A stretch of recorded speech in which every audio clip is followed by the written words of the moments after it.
आप सभी का हार्दिक स्वागत है आज के भगवत गीता सीरीज में।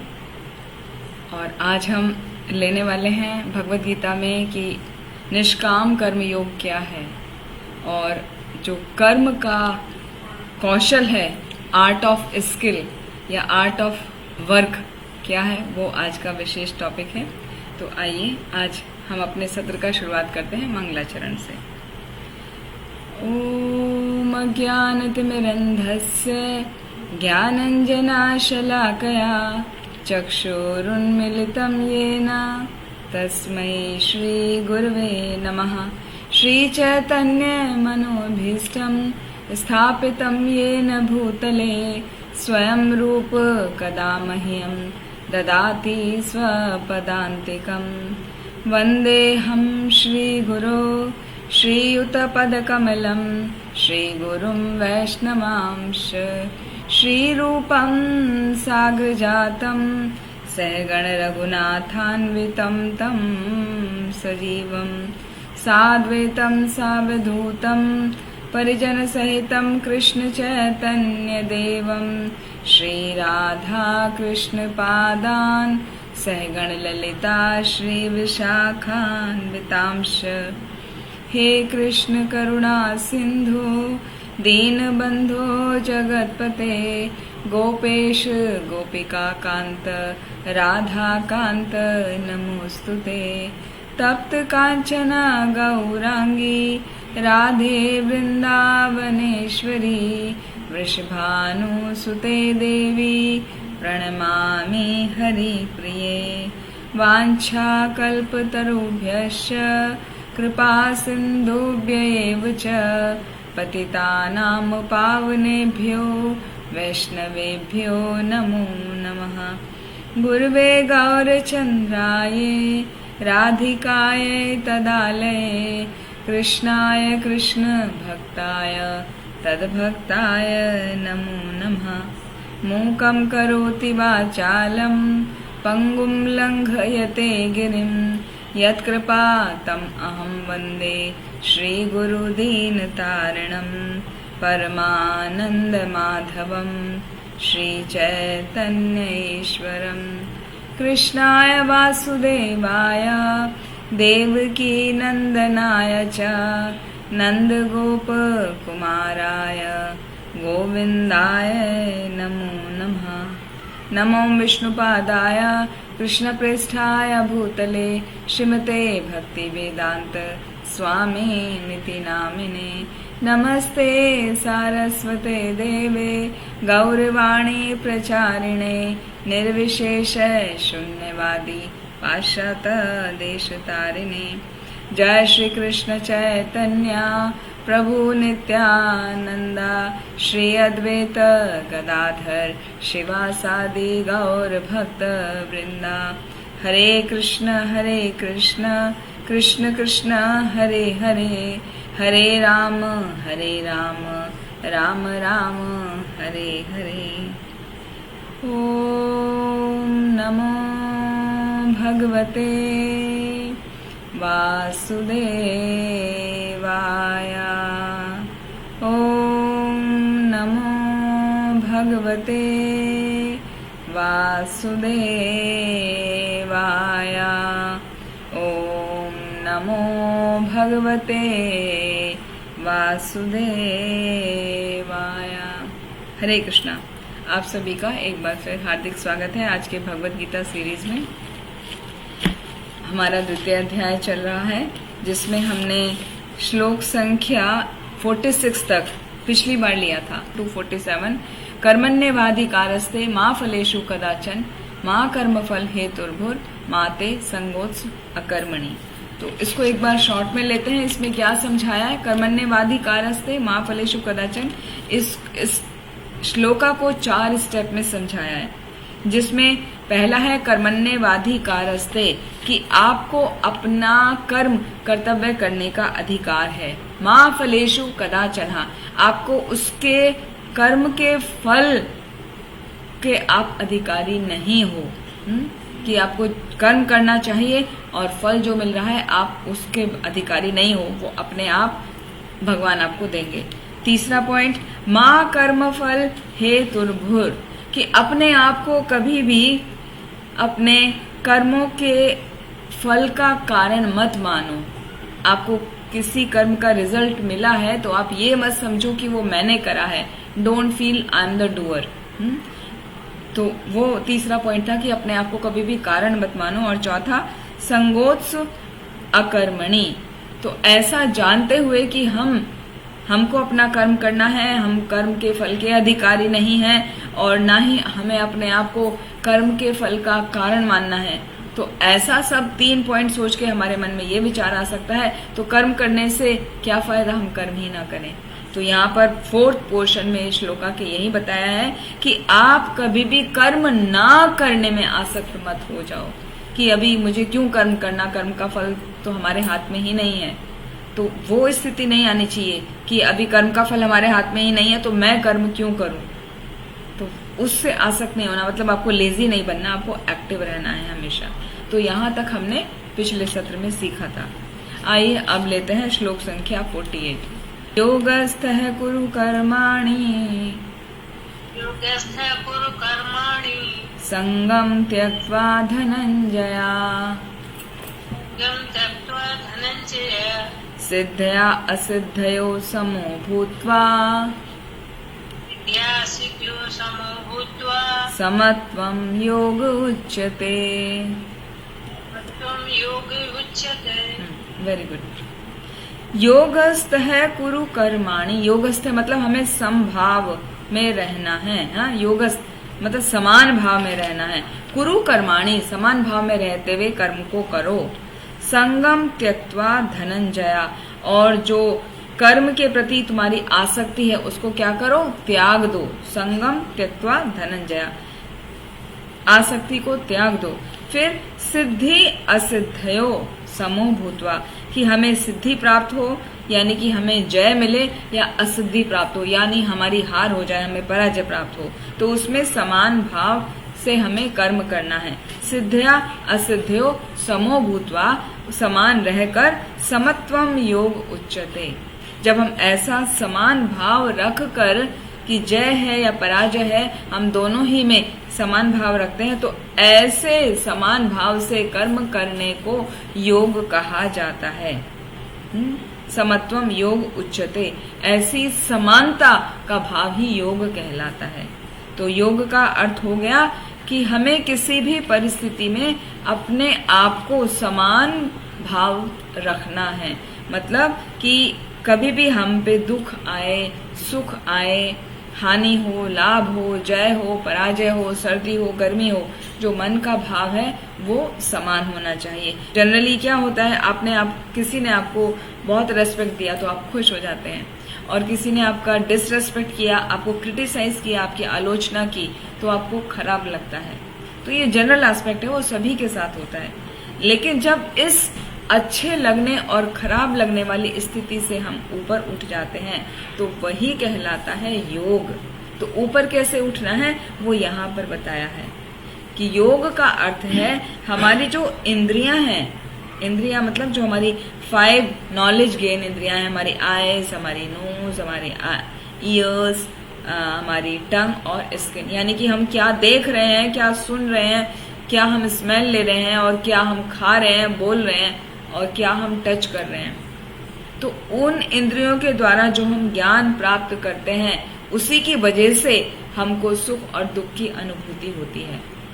तो जब हम ये जो विभिन्न प्रकार की अनुभूतियां हैं इनसे विचलित नहीं हों और अपने मन को एकाग्र कर लें, तो एकाग्र कर कहाँ कर पाएंगे हम?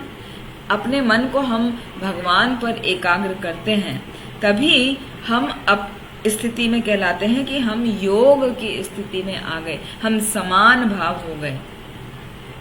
ठीक है, तो इसको प्राप्त करने के लिए समान भाव हम किस प्रकार प्राप्त करेंगे? समान भाव प्राप्त करने का मतलब है कि हमें कृष्णा कॉन्शियस होना है। जब तक हम कृष्णा कॉन्शियस नहीं होंगे तब तक हमारे अंदर जो स्वामित्व का भाव है हम उसको त्याग नहीं पाएंगे।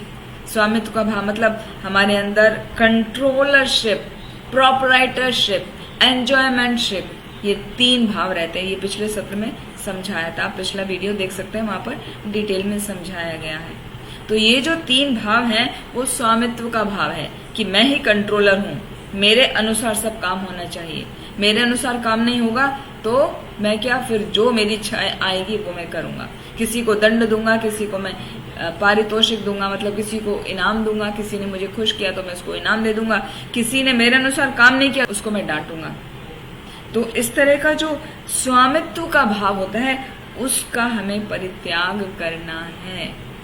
तो एंजॉयरशिप कि मैं ही आनंद करूं, सब कुछ मेरे लिए हो रहा है। कंट्रोलरशिप कि मैं ही कंट्रोल करूं, मेरे अनुसार होना चाहिए। और तीसरा प्रोपराइटरशिप कि मेरे अनुसार मैं ही इसका मालिक हूं और कोई नहीं, मैं मालिक हूं तो मेरी ही चलनी चाहिए। तो ये जो 3 भाव हैं इसे कहते हैं स्वामित्व भाव, इनका परित्याग करना होता है। तब हमें सोचना है क्या कि हमारा असली रूप क्या है। हमारा असली रूप है we are part and parcel of Lord Krishna. तो हम भगवान के अंश हैं, तो भगवान का अंश होने के कारण हमारा कर्तव्य है भगवान में ही अपने कार्यों को लगाना, अपने मन से, अपनी वाणी से, अपने शरीर से भगवान की सेवा करना। और यही हमारे वर्णाश्रम धर्म का टीचिंग है। जो वर्णाश्रम धर्म है उसमें भी यही सिखाया जाता है कि हमें अपने वर्ण और आश्रम के अनुसार अपने कार्यों को करना है। और वर्ण और आश्रम के अनुसार कार्य को करते हुए क्या करना है, मेन जो उद्देश्य है वो है भगवान विष्णु को प्रसन्न करना। तो अपने कार्यों को इस प्रकार करना है कि हम हमेशा ध्यान में रहें कि हमारे इस कार्य से भगवान विष्णु, भगवान कृष्ण प्रसन्न हो रहे हैं कि नहीं। तो यदि हम अपने कार्यों को इस रूप से ढाल लेते हैं कि हमारे हर कार्य भगवान की प्रसन्नता के लिए होना चाहिए, तब हमारी स्थिति हो जाती है क्या, समत्वम योग उच्यते। तो हम समान योग में आ जाते हैं, मतलब कृष्ण भावनामृत में आ जाते हैं या कृष्ण चेतना में आ जाते हैं, या सिंपल वर्ड में कहें तो गॉड कॉन्शियस हो जाते हैं। तो जब हम गॉड कॉन्शियस हो जाते हैं तभी हमारे बाकी कर्मों का हमें फल भुगतना नहीं पड़ता, जो अगले श्लोक में समझाया गया है। दूरेण ह्यवरम कर्म बुद्धि योगान् धनंजया बुद्धो शरणम अन्विच्छ कृपणः फल हेतवः। तो यहाँ पर समझाया है दूरेण ह्यवरम कर्म। दूरेण मतलब दूर कर दो, त्याग दो। किसको? ह्य मतलब निश्चित ही, अवरम, अवरम कर्म। अवरम कर्म मतलब जो गर्हित कर्म है, जो निंदनीय कर्म है, जो खराब कर्म है, जो हमें नहीं करना चाहिए, जो शास्त्रों के विरुद्ध है, ऐसे कर्मों को तुरंत त्याग दो। बुद्धि योगान धनंजया, और बुद्धि योग में लगो। भगवान कह रहे हैं कृष्ण अर्जुन से, अर्जुन का नाम है धनंजया। तो हे धनंजय, बुद्धि योग में लगो और क्या करो, गर्हित कार्यों को, निंदनीय कार्यों को तुरंत त्याग दो। बुद्धो शरणम अन्विच्छ। तो इस प्रकार अपनी बुद्धि को पूर्णतया समर्पित कर दो, समर्पण करने का प्रयत्न करो। किसमें? भगवान में, यानी मुझ में। कृपणः फल हेतवा, क्योंकि यदि ऐसा नहीं करोगे तो आपको उनके कर्मों का फल भुगतना पड़ेगा। और कृपण, ऐसे व्यक्तियों को कहा गया है कृपण, जो अपने कर्मों का फल स्वयं भोगना चाहते हैं, जो भगवान को अर्पित नहीं करना चाहते। तो ऐसे व्यक्ति को कहा गया है कृपण। कृपण यानी कंजूस। तो कंजूस क्या करता है? उसके पास जो भी धन है वो कभी भी किसी के साथ शेयर नहीं करना चाहता। उसके पास जो भी फैसिलिटी है वो कभी भी शेयर नहीं करता, यहाँ तक कि अपने परिवार जन के साथ में भी शेयर नहीं करता। और बाकी दान दक्षिणा तो उससे होता ही नहीं, क्योंकि वो कृपण है, माइजर है। तो ऐसा ही बाकी सभी व्यक्ति जो अपने सभी कर्मों का फल स्वयं भुगतते हैं, मतलब स्वयं भोग करते हैं, उसको भगवान को अर्पित नहीं करते, उसको दूसरों के साथ में नहीं बांटते, तो ऐसे व्यक्ति क्या है? कृपण है। और ऐसा करने से क्या हो जाता है? वो कर्म के बंधन में बंध जाते हैं। फिर कर्म के बंधन में बंध के क्या होता है वो अगले श्लोक में पता चलेगा। तो पहले यहीं पर समझते, तो गर्हित कर्म हैं 3, क्या हमारे फ्रूटिव एक्टिविटीज, और हमारे वो सभी कर्म जिनका फल हम खुद भुगत रहे हैं, वो क्या कर रहे हैं, हमें जन्म और मृत्यु के चक्र में लगातार बांध देते हैं। ऐसे कर्म जो भगवान को अर्पित किए जाते हैं, हमारे कर्म के बंधन से हमें वो मुक्त कर सकते हैं। वो वाले कर्म जो कृष्ण भावना भावित होकर करे जाते हैं, वो हमें कर्म के बंधन से मुक्त कर सकते हैं। अदरवाइज कर्म का बंधन हमें लगता है, और वो कर्म का बंधन का रिजल्ट क्या होता है कि जन्म और मृत्यु का साइकिल हमें मिलता रहता है। निरंतर बार बार हम जन्म मृत्यु के चक्र में पड़ते रहते हैं। तो यहाँ पर बहुत सुंदर टीका किया है श्रीधर स्वामी ने। श्रीधर स्वामी बताते हैं कि केवल जो माइजर होते हैं, जो कृपण होते हैं, वो ही अपने सभी कर्मों के फल को भोगना चाहते हैं, और उसका रिजल्ट होता है कि वो अधिक अधिक अपने कर्म के बंधन में फंसते जाते हैं।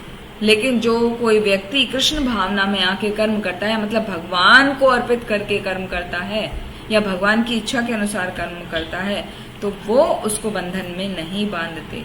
उसके अलावा जो भी कर्म किए जाते हैं जो भगवान को अर्पित नहीं होते, वो गर्हित कार्य कहलाते हैं, वो निंदनीय कार्य कहलाते हैं, और उनका रिजल्ट होता है कि व्यक्ति निरंतर बारंबार जन्म मृत्यु के चक्र में पड़ा रहता है, उससे बाहर नहीं निकल पाता।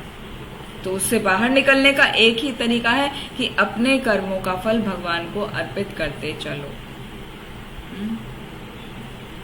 वो आता है एक श्लोका, कायेन वाचा मनसेन्द्रियैर्वा बुद्धयात्मना वा अनुसृत स्वभावात् करोति यत् सकलं परस्मै नारायणायेति समर्पयेत्।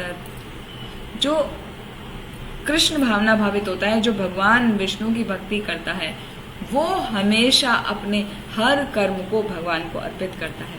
जब ऐसा करके वो कर्म करता है तो उसको कर्म का बंधन यानी जन्म मृत्यु का चक्र में वो फंसता नहीं, उसके कर्म कटते रहते हैं, क्योंकि वो हर कर्म को भगवान को ऑफर करता जाता है।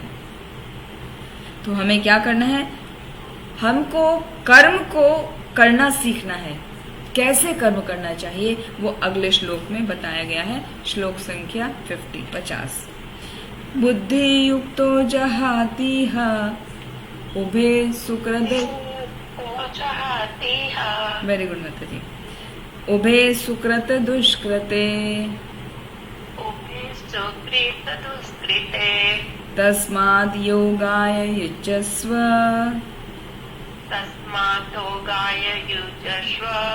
योगः कर्मसु कौशलम्।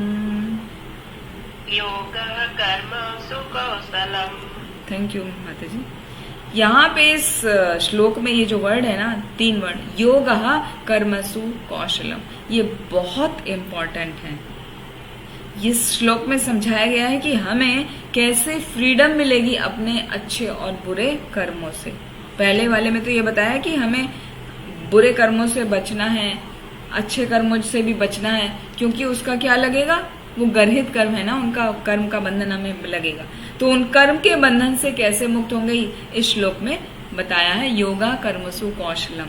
तो योगा कर्मसु कौशलम में क्या बताया, बुद्धि युक्तो जहातिहा उभे सुकृत दुष्कृते, कि हमें अपने जीवन को भक्ति में इस प्रकार संलग्न करना है, मतलब जो भी कार्य करना है वो भगवान के लिए करना है, भगवान की प्रसन्नता के लिए करना है। तो क्या होगा, जो भी अच्छा कार्य है या बुरा कार्य हम उससे मुक्त हो जाते हैं।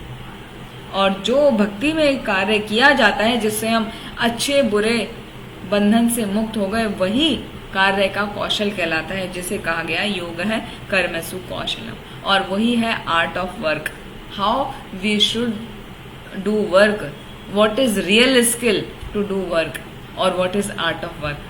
दैट इज मतलब कार्य का कौशल क्या है, कार्य का कौशल है कि अपने हर कार्य को भगवान को ऑफर करते हुए चलो, तो आप हर अच्छे कार्य से बुरे कार्य से मुक्त हो जाओगे। तो बुरे कार्य से मुक्त होना तो समझ में आता है, अच्छे कार्य से क्यों मुक्त होना। तो इसको एक छोटे से एग्जाम्पल से समझाते हैं। जैसे कोई दान कर रहा है अच्छे कार्य, कि स्कूल में गया और बच्चों के यूनिफॉर्म के लिए उसने डोनेशन दे दिया कि मेरी तरफ से सभी बच्चों को यूनिफॉर्म का पैसा, या किसी ने बच्चों की बुक्स के लिए पैसा दे दिया कि पूरे स्टेशनरी मेरी तरफ से मैं डोनेट कर रहा हूँ, तो वो अच्छे कार्य हैं, लेकिन वो भी बंधन में बांध रहे हैं आपको। वो बंधन में किस प्रकार बांध रहे हैं कि यदि आपने यूनिफॉर्म के लिए पैसा दिया, डोनेशन दिया, तो अगले जन्म में आप किसी बड़े टेक्सटाइल मिल के मालिक बन जाएंगे। आपने जितना कपड़ा दान में दिया ना, वो कपड़े से ही आपको व्यापार करके पैसा मिलेगा अगले जन्म में। या आपने नोटबुक्स दिए, बुक्स दिए, स्टेशनरी दी, तो अगले जन्म में आपकी बहुत बड़ी प्रिंटिंग प्रेस हो जाएगी, जिसमें आप बहुत सारी बुक वो करेंगे, छापेंगे, प्रिंट करेंगे और उनको बेचेंगे, उनसे आपकी बहुत अच्छी कमाई होगी। आपके अच्छे कर्म का फल आपको अच्छा मिलता है, लेकिन फल जरूर मिलता है, वो खत्म नहीं होता। और जब हम अच्छा करते हैं तो साथ में कुछ खराब भी होता है, वो तो बैलेंस रहता है, अच्छा या बुरा। या आपने कहीं नदी के तालाब मतलब ऐसे खुलवाए, प्याऊ बनवाए, या जलकूप बनवाए, या ट्यूबवेल्स बनवाए खेती के लिए, तो नेक्स्ट बर्थ में आपको क्या होगा, आपको कभी भी पानी की कमी नहीं होगी। आपको ऐसे स्थान पे निवास मिलेगा जो रिवर के पास होगा, या आप ऐसे शहर में रहेंगे जहां पे 24 आवर्स वाटर फैसिलिटी होगी। आपको कभी भी पानी की कमी महसूस नहीं होगी। जैसे हम देखते हैं अभी भी कुछ गांवों में पानी नहीं आता है, लोग बाग बहुत दूर से पानी लेकर आते हैं। या अभी भी कुछ सोसाइटी ऐसी है जहां पर पानी कुछ लिमिटेड आवर्स के लिए आता है, भले ही वो सड़कों का पानी हो, गवर्नमेंट का पानी आ रहा है, लेकिन वो कुछ आवर्स के लिए आता है। लेकिन यदि आपने इस जन्म में बहुत पानी का दान किया है, सबको पानी बहुत बांटा है, शीतल पे उपलब्ध कराया है, तो आपको अगले जन्म में कभी पानी की कमी नहीं होगी। 24 आवर्स आपको मिलेगा वाटर। तो इसी तरह विभिन्न विभिन्न एग्जाम्पल से हम समझ सकते हैं कि जो भी हम अच्छा कार्य करते हैं उसका आपको रिजल्ट मिलेगा, कि आपको उसी कार्य से अगले जन्म में बहुत पैसा, बहुत नाम, बहुत शोहरत मिलेगी और आपको कभी भी उसकी कमी नहीं खलेगी। लेकिन उसका फल तो मिल रहा है, और फल के साथ में कभी अच्छा है, कभी बुरा है, सुख दुख। जब दुख आता है तो हम कुछ अगेंस्ट कार्य करते हैं, तो फिर उस चक्कर में क्या हम बर्थ और डेथ के साइकिल में फंसे रहते हैं, कभी निकल नहीं पाते। एक और एग्जाम्पल लेते हैं, जैसे श्रीमद् भागवतम में आता है राजा नृग की स्टोरी। राजा नृग ने बहुत दानी था। राजा नृग ने यज्ञ के बाद 1000 गाय एक ब्राह्मण को दी और 1000 गाय दूसरे ब्राह्मण को दी। लेकिन उसे पता नहीं चला, जिस ब्राह्मण को पहले 1000 गाय दी थी, उस 1000 गाय में से एक गाय अपने आप चल के दूसरे वाले ब्राह्मण के गायों की टोली में मिल गई। तो हुआ क्या, वो जो पहले वाले को दान दिया था, उसकी एक गाय दूसरे में जाने से वही गाय वो दोबारा दूसरे ब्राह्मण को दान हो गई। ब्राह्मण को तो पता चल जाता है, उनकी काउंट करा तो एक काउंटिंग में कम आ रही है, देखा तो यहाँ पर है। तो वो दोनों अपनी अपनी बात पर अड़ गए कि अरे मेरी गाय को तुमने दूसरी बार दान कर दिया, आपने मुझे दान कर दिया था, तो आपने ऐसा कैसे कर दिया, आप इतने बड़े दानी हो, एक गाय के पीछे आपने ऐसा कर दिया। तो राजा नृग ने कहा कि विप्रदेव मुझे क्षमा कर दीजिए, मुझे नहीं पता कि ये गाय कब यहाँ से वहां, इस खेमे से उस खेमे में चली गई। तो आप ऐसा करिए, आप क्रोधित मत होइए, मैं आपको और 1000 गाय दे देता हूँ। दूसरे वाले को भी बोला कि आप क्रोधित मत होइए, मैं आपको भी 1000 गाय दे देता हूँ। लेकिन दोनों ब्राह्मण अपनी अपनी बात पर अड़े रहे, नहीं हमें तो वही गाय चाहिए। वो भी छोड़ने को तैयार नहीं है और पहला वाला भी छोड़ने को तैयार नहीं है कि नहीं हमें तो वही गाय चाहिए। तो अभी क्या हुआ, दोनों विप्र नाराज हो गए और उन्होंने नृग को शाप दे दिया। राजा नृग को शाप दे दिया कि तुम छिपकली बन जाओ जाकर, बड़े से विशाल काय छिपकली। तो राजा नृग श्राप के कारण बड़ी छिपकली बन गए, जबकि वो तो दान कर रहे थे इतना। फिर भी थोड़ा सा मिस्टेक हुआ, माइन्यूट सा मिस्टेक हुआ, कोई बड़ी बात नहीं थी, तो स्वाभाविक है गाय चल के दूसरे खेमे से दूसरे खेमे में चली गई। लेकिन फिर भी उसको रिजल्ट भुगतना पड़ा।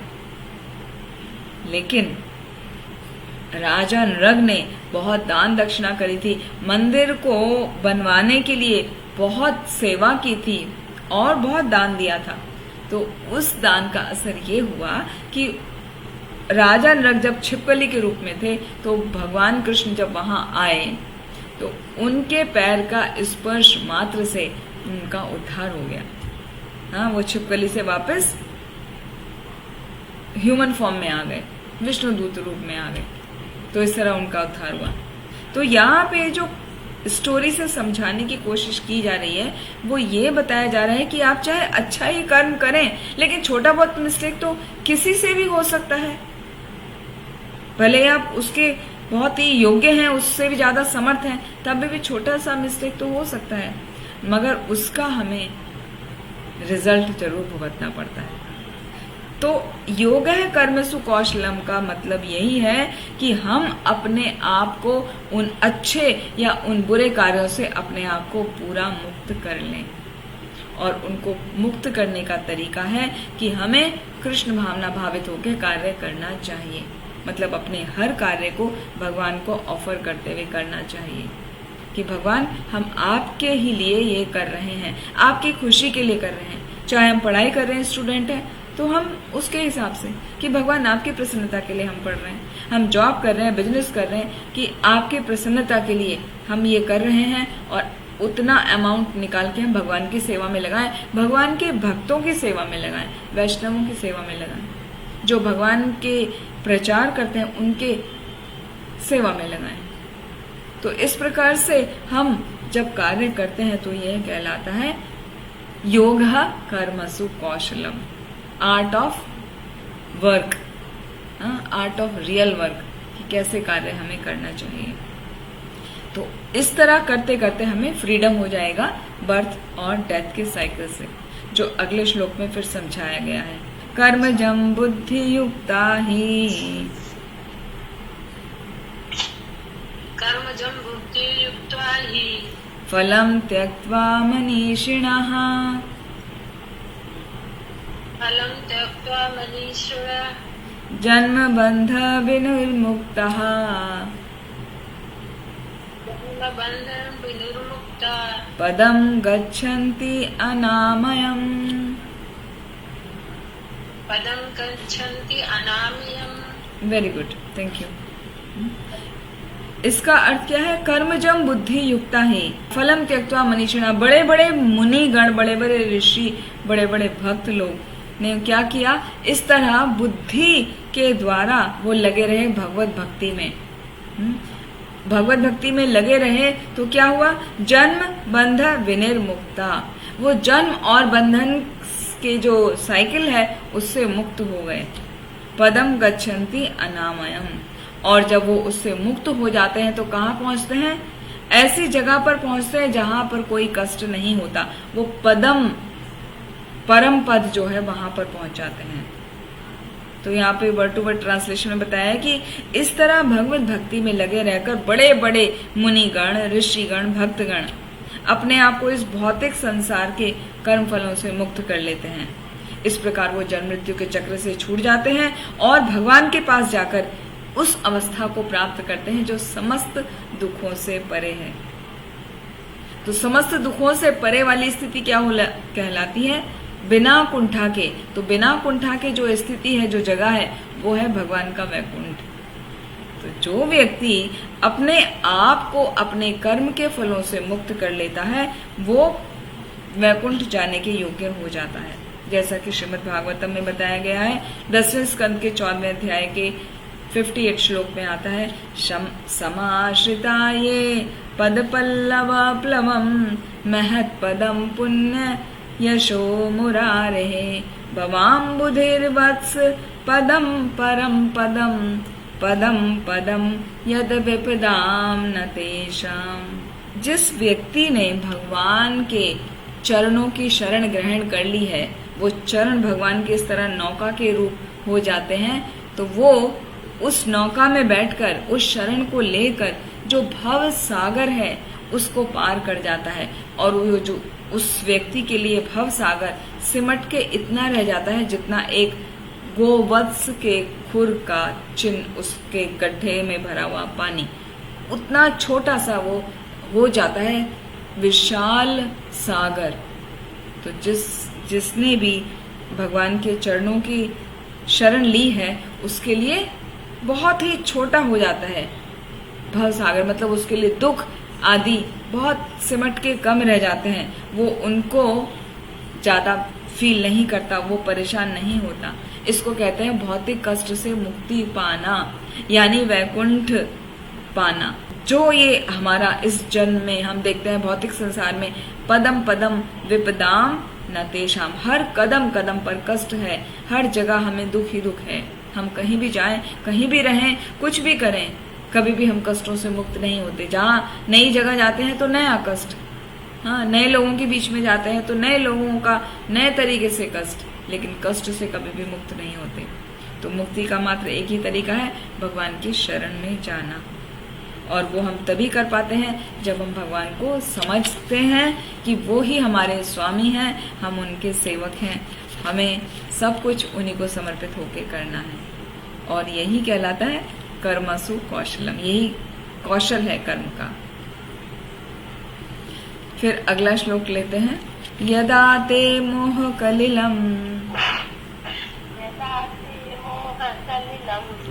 बुद्धिर्व्यतीतरिष्यति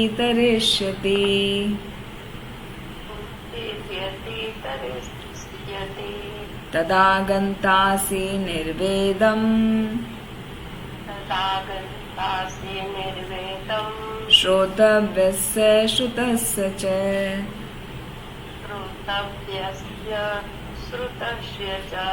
वेरी गुड, थैंक यू बताइए।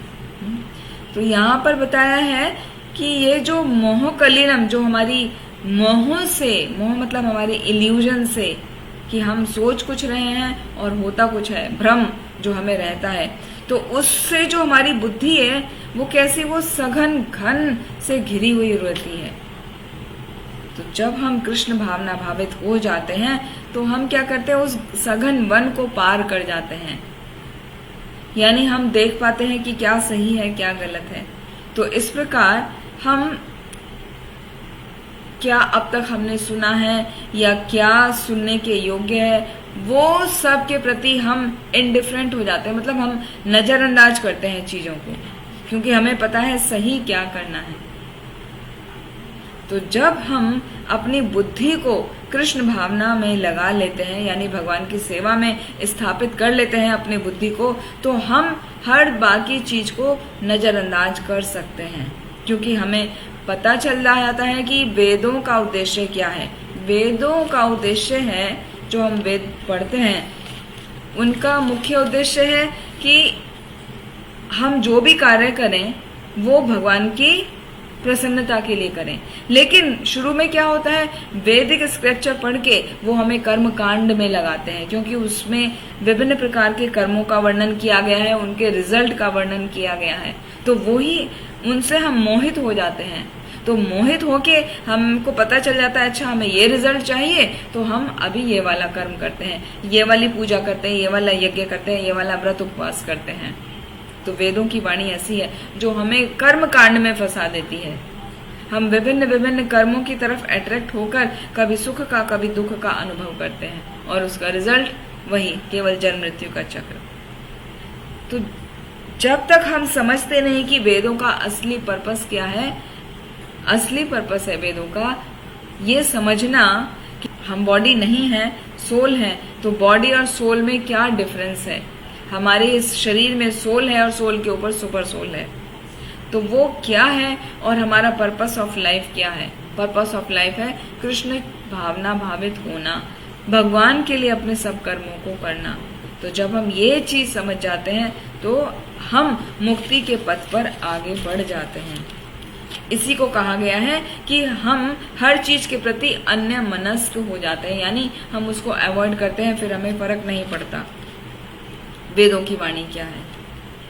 तो जब मनुष्य भगवान कृष्ण को या भगवान कृष्ण के साथ अपने संबंध को वास्तविक रूप से समझ जाता है, क्या कि I am the part and parcel of Krishna, तो अपने जितने भी सकाम कर्म हैं उनके अनुष्ठानों के प्रति वो इनडिफरेंट हो जाता है, अन्य मनस्क हो जाता है, वो उन पे ध्यान नहीं देता, भले वो कितना ही अनुभवी ब्राह्मण क्यों ना हो।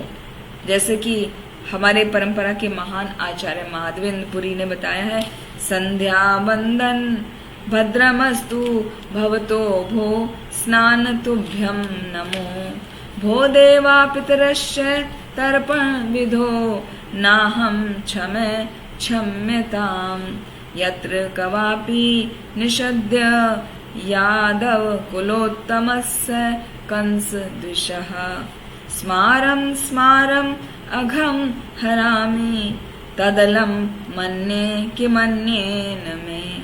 अर्थात वहां बता रहे हैं कि जो दिन में 3 संध्या करी जाती हैं, 3 त्रिकाल प्रार्थनाएं कहते हैं।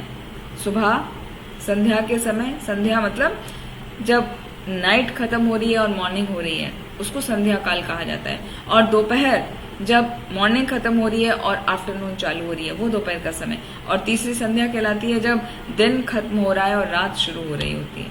तो ये 3 संध्या के समय हमें भगवान की प्रेयर्स करनी होती हैं। ये वैदिक रिचुअल्स हैं। वैदिक कर्मकांड में बताया जाता है कि 3 बार संध्या करो, दिन में कम से कम 2 बार स्नान करो, और जितने भी देवगण हैं, पितृगण हैं, उनके लिए तर्पण करो, उनकी पूजा करो।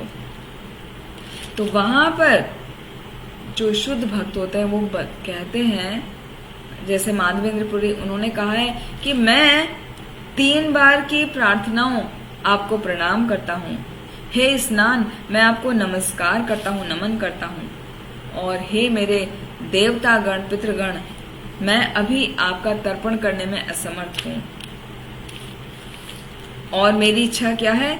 यत्र कवापि निषद्य, कि मैं जहां पर भी बैठता हूँ, उठता हूँ, यादव कुलोत्तम कंस दिश है, मेरे स्मरण में वो यादव कुलवंशी भगवान श्री कृष्ण का ही स्मरण रहता है जिन्होंने कंस का वध किया था।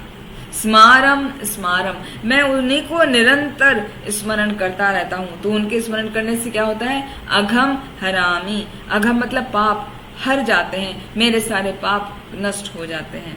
तदलम मन्ये कि मन्येन में, तो मैं ये सोचता हूँ, मुझे ऐसा समझ में आ रहा है कि मेरे लिए यही काफी है। तो बड़े बड़े आचार्य इस बात को बता रहे हैं कि बाकी सब कार्यों को जो वैदिक रिचुअल्स में बताए गए हैं उनको करना इतना आवश्यक नहीं है, क्योंकि वो क्या है, वो उन लोगों के लिए है जो भक्ति में अभी नए हैं, जो अभी भक्ति में प्रगति नहीं किए हैं। जब हम धीरे धीरे धीरे धीरे भक्ति में प्रगति करने लगते हैं तब ये रिचुअल्स का उतना मीनिंग नहीं रह जाता। तब हमें कंसंट्रेट करना होता है पूरी तरह भगवान पर, भगवान श्री कृष्ण पर। और ये ज्ञान हमें तभी प्राप्त होता है जब हम किसी गुरु के संपर्क में आते हैं। तो जो ये नहीं समझता कि वेदों का उद्देश्य वास्तव में भगवान कृष्ण तक पहुंचना है, वो अपने अनुष्ठान में व्यस्त रहता है। वास्तव में देखा जाए तो वो अपना समय व्यर्थ नष्ट कर रहा होता है, क्योंकि अनुष्ठानों को करके ज्यादा कुछ नहीं मिलेगा। जो रिजल्ट है वो मिलेगा, लेकिन अनुष्ठानों में हो सकता है कुछ मिस्टेक भी हो जाए तो उसका भी फल मिलेगा। लेकिन जब हम कृष्णा कॉन्शियस होके कर्म करते हैं तो हम उन सब चीजों से ऊपर उठ जाते हैं, क्योंकि वहां पर जब हम पूरा भगवान को समर्पित होकर करते हैं तो कुछ मिस्टेक भी हो रही है तो भगवान हमारा भाव देखकर, भक्ति भाव देखकर हमारे मिस्टेक्स को क्षमा कर देते हैं। इसीलिए हम आगे प्रगति कर पाते हैं आसानी से। इसीलिए भक्ति करना बहुत जरूरी है। फिर अगला श्लोक लेंगे जिसमें समझाया गया है कि ये सब करते हुए हम भगवान को किस प्रकार रियलाइज करेंगे, कैसे आत्म साक्षात्कार करेंगे कृष्ण के साथ में। तो श्लोक संख्या 53, गेट रेडी। श्रुति विप्रतिपन्ना ते, श्रुति विप्रतिपन्ना ते, यदा स्थास्यति निश्चला, यदा स्थास्यति निश्चला, समाधावचला बुद्धिस्, समाधावचला बुद्धिस्, तदा योगम अवाप्स्यसि। तदा योगम अवाप्स्यसि। अवाप्स्यसि। अवाप यशस। ओके, अवाप्स्यसि, थैंक यू, गुड। ऐसे ट्राई करते रहिए, धीरे धीरे एकदम शुद्ध उच्चारण हो जाएगा। हाँ, ट्राई करने से होता है। बहुत अच्छे, थैंक यू भाभी। जब हमारा मन श्रुति विप्रति पन्नाते, ये जो वेदों की अलंकारमयी भाषा है, तो उसमें जब विचलित नहीं होगा तो क्या हो जाएगा? हमारा मन आत्म साक्षात्कार में स्थिर हो जाएगा। और जब हमारा मन आत्म साक्षात्कार में स्थित हो जाएगा तो हमें दिव्य चेतना, डिवाइन कॉन्शियसनेस प्राप्त हो जाएगी, जो कि आज का मुख्य विषय है कि डिवाइन चेतना हमें कैसे प्राप्त हो, योगा कर्मसु कौशलम हम कैसे प्राप्त करें। तो यहाँ पर इस श्लोक में और उसको बताया गया है, realisation of relationship with Krishna, कि यदि कोई व्यक्ति समाधि में है तो समाधि का अर्थ क्या है पहले तो वो समझना चाहिए। समाधि का अर्थ होता है वास्तव में कृष्ण भावना भावित होना, ना कि समाधि में ऐसे सीधे बैठकर, स्ट्रेट बैठकर नाक पे देखना और अपने श्वासों को काउंट करना, वो समाधि नहीं है। वास्तविक समाधि वो है जब हम अपने सभी कार्यों को केंद्रित कर देते हैं, अपनी सभी इंद्रियों को कंट्रोल करते हुए भगवान के ऊपर, भगवान के साक्षात्कार में अपना हर कार्य को भगवान की प्रसन्नता के लिए करते हैं, वो ही वास्तविक समाधि है। उसी को पूर्ण समाधि कहा जाता है। और पूर्ण समाधि में ये जो 3 स्टेज हैं, ब्रह्म स्टेज, परमात्मा स्टेज और भगवान स्टेज, इनको प्राप्त कर लिया जाता है। जैसे कि श्रीमद् भागवतम के प्रथम स्कंद में आता है, 2वें अध्याय में, वेद वदन्ति तत्वम विदस्तत्वम यज्ञ ज्ञानम अद्वयम ब्रह्मेति परमात्मेति भगवान इति शब्दते। वदन्ति तत्वत विदस्तत्वम, कि सभी वेदों में बताया गया है क्या? यज्ञ ज्ञान अद्वयम, कि यज्ञ ज्ञान का, इन सब का क्या मतलब है, योग क्या है, ज्ञान क्या है, भक्ति क्या है, वो पूरा बताया गया है। और ये किस नाम से उसको भगवान का जो साक्षात्कार करना होता है, उसको हम 3 रूपों में साक्षात्कार कर सकते हैं। एक है ब्रह्म का रूप, एक है परमात्मा का रूप और एक है भगवान। ब्रह्मेति मतलब ब्रह्म, परमात्मेति परमात्मा का रूप और भगवान इति भगवान के रूप में। तो ये तीनों जो है वो ज्ञान का साक्षात्कार कराने के स्टेज हैं। तो प्रथम स्टेज आती है ब्रह्म का ज्ञान, जो हम देखते हैं, जैसे भगवान से ज्योति जो निकल रही है, एफलजेंस। तो जो भक्ति में ज्यादा बढ़े हुए नहीं होते वो समझते हैं कि भगवान निराकार हैं, और ये जो भगवान से प्रकाश निकल रहा है, जो ज्योति है, वो ज्योति पुंज ही वास्तव में भगवान है, जबकि वो प्राथमिक अवस्था है। ब्रह्म एति, भगवान का एफलजेंस जो निकल रहा है, जैसे सूर्य का प्रकाश निकल रहा है, प्रकाश सभी जगह जा रहा है। तो इसका अर्थ ये थोड़ी हो गया कि सूर्य नहीं है, प्रकाश है तो उतना काफी हो गया, नहीं, सूर्य है तभी तो प्रकाश निकल रहा है। तो ऐसी जो भगवान का एफलजेंस है, तो भगवान है तभी तो भगवान का एफलजेंस भगवान से निकल रहा है। तो वो स्थिति हो गई समझने की, ज्ञान की, कि ब्रह्म स्थिति में है वो।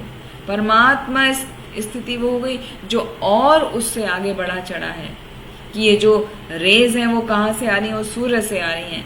तो इसी तरह जो भगवान का एफलजेंस है वो कहीं से तो निकल रहा है, वो उस सोर्स को ढूंढ नहीं पा रहे हैं, लेकिन वहां तक पहुंचने की कोशिश कर रहे हैं। वो कहलाता है परमात्मा रियलाइजेशन वाला स्टेज, कि परमात्मा है कोई जो हमारे हृदय में है, वो परमात्मा है जो हमें हमेशा समय समय पर चेतना प्रदान करते हैं कि what is right, what is wrong. वो परमात्मा स्टेज। और फिर भगवान स्टेज। भगवान स्टेज ऐसे हो गई जैसे कोई सूर्य लोक में जाकर देखे कि वहां सूर्य प्रॉपर एक लोक है, वहां पे सूर्य देव विवस्वान है, उनका एक रथ है, उनका सारथी है, वहां पे अन्य जीव रहते हैं। तो ये हम कैसे जान पाते हैं? ये हम जान पाते हैं शास्त्रों के द्वारा, क्योंकि वहां तक हम पहुंच ही नहीं सकते। तो हम यदि वहां पर पहुंच ही नहीं सकते, क्योंकि हम जल जाएंगे वहां तक, सूरज की गर्मी में सूर्य की जो तेज किरणों का प्रकाश होता है, जैसे कि सूर्य ग्रहण में हम देखते हैं कि वो ये कहा जाता है कि आप अंदर रहिए, बाहर मत निकलिए, सेफ रहिए, तो उतना भी प्रकाश हम झेल नहीं पाते हैं, तो हम कैसे जा सकते हैं? हम वहां जा ही नहीं सकते। लेकिन ऐसा नहीं है कि हम ये कहें कि हम वहां जा नहीं सकते, हम वहां देख नहीं सकते, तो वो है ही नहीं, ऐसा नहीं है। यदि हम किसी चीज के बारे में नहीं जानते तो उसका अर्थ ये नहीं होता कि वो वास्तव में है नहीं, वो है। तो उसकी नॉलेज हमें कहाँ मिलती है? उसकी नॉलेज मिलती है हमें शास्त्रों में, क्योंकि जो शास्त्रों का ज्ञान है वो प्रामाणिक ज्ञान है, क्योंकि वो शास्त्र ह्यूमन बीइंग ने नहीं लिखे हैं, वो ब्रह्मा जी ने लिखे हैं। ब्रह्मा जी कौन है? भगवान के जीवंश है, प्रथम जीवंश है ब्रह्मा जी। तो ब्रह्मा जी को उन्होंने शक्ति प्रदान की है, वेदों का सभी ज्ञान उनको प्रदान किया है, तो वेदों की वाणी से हम सीखते हैं। तो यहाँ पर बताया गया है कि आत्म साक्षात्कार की सर्वोच्च स्थिति यही है कि हम जाने कि हम भगवान के शाश्वत दास हैं, जैसा कि कहा जाता है जीवेर स्वरूप हुए कृष्णेर नित्य दास। हम कृष्ण के सदा दास हैं और हमारा एकमात्र कर्तव्य है अपने सभी कर्मों को कृष्ण अर्पण करते हुए करें। तो सिंपल इसका तरीका है, जो भी करें आप कहें कृष्णाय अर्पणम अस्तु, जो भी खाएं, बाकी सब मंत्र हैं, लेकिन जो भी खाएं सिंपल आप कृष्णाय अर्पणम अस्तु। मैं जो भी कर रहा हूं वो कृष्ण को अर्पण करता हूं, कृष्णाय कृष्ण के लिए या कृष्ण को अर्पणम अस्तु अर्पित करता हूं। सिंपल ये रूल अपनाना है। तो ये जब हम अपनाएंगे तो ऑटोमेटिकली हमारा हर कार्य हम ध्यान पूर्वक करेंगे कि हमसे कोई मिस्टेक ना हो, क्योंकि हमें भगवान को अर्पित करना है ना। हम गलत कार्य, गर्हित कार्य नहीं करेंगे, निंदा नहीं करेंगे, चोरी नहीं करेंगे, लूटपाट नहीं करेंगे, जुआ नहीं करेंगे, हाँ, जो 4 मुख्य नियम है वो नहीं तोड़ेंगे। तो इस प्रकार आप ऑटोमेटिकली एक जो वेदों में, शास्त्रों में जो बताया गया है निर्देश, उनका पालन कर रहे होंगे। किस कारण? सिर्फ आपको ये सोचना है कि हमें जो भी कार्य करना है वो भगवान को अर्पित करते हुए करना है। तो उसके लिए जाने कि भगवान को क्या अच्छा है, क्या नहीं उनको अच्छा लगता। तो जब हम कार्य करेंगे तब हम अपने, सबसे पहले तो जो हमारा जन्म मृत्यु का जो कंटिन्यूअस चक्र है, साइकिल है, वो टूट जाएगा, वो वहीं पर समाप्त हो जाएगा और हम मुक्त हो जाएंगे, हम लिबरेट हो जाएंगे। और हम जो हमारा अच्छे कर्मों का फल, बुरे कर्मों का फल, वो भी नलीफाई होता चला जाएगा। और लास्ट में भगवान जब कृपा करेंगे मुक्ति प्राप्त होगी। मुक्ति मतलब हम भगवान के धाम वैकुंठ जाके उनकी सेवा में लग सकेंगे। फिर वहां से जो भी वैकुंठ जाता है उसको वापस नहीं लौटना पड़ता, या जो भगवान के धाम जाता है, गोकुल जो गोलोक धाम है, वहां से कोई वापस नहीं आता। भगवत गीता में आता ना, परम यद गत्वा न निवर्तन्ते तद धाम परमम मम। जो मेरे धाम को आ जाता है उसका वापस यहाँ पर आना नहीं होता। तो इस प्रकार हम आज के सत्र से सीख सकते हैं कि हमें वेदों की जो अलंकारमयी भाषा है, जो वाणी है, उससे आकर्षित होकर कर्म कांड में नहीं लगना चाहिए। कर्म कांड तब तक है, ऐसा नहीं है कि कर्म कांड नहीं करिए, कर्म कांड करिए, लेकिन कर्म कांड के साथ में भक्ति भी करिए। तो जब हम भक्ति करते हैं, आप धीरे धीरे धीरे धीरे शुद्ध होते चले जाते हैं, प्यूरिफाई होते चले जाते हैं। तब आपको समझ में आता है कि कर्म कांड करने की आवश्यकता नहीं है, क्योंकि हमारे जीवन का मुख्य उद्देश्य है भगवान की भक्ति करना। क्योंकि भगवान की भक्ति करके ही हमारे वो जन्म मृत्यु का चक्र कटेगा, साइकिल वो टूटेगा। कर्म कांड करते हुए वो साइकिल नहीं टूटता, वो बना ही रहता है निरंतर।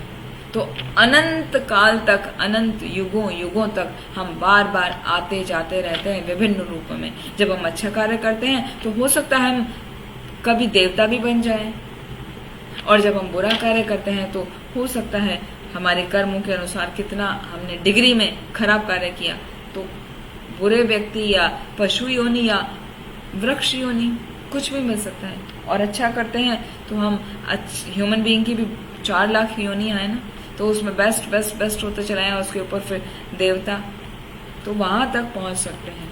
लेकिन वो जन्म मृत्यु का चक्र खत्म करना है तो हमें उन सब से ऊपर आके भक्ति करना सीखना चाहिए।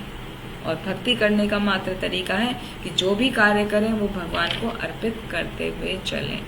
कृष्णाय अर्पणम अस्तु, मैं अपने हर कार्य को भगवान को अर्पित करता हूँ। यहाँ तक कि पानी भी पिए सिंपल, तो कृष्णाय अर्पणम अस्तु करके आप पानी पी लीजिए।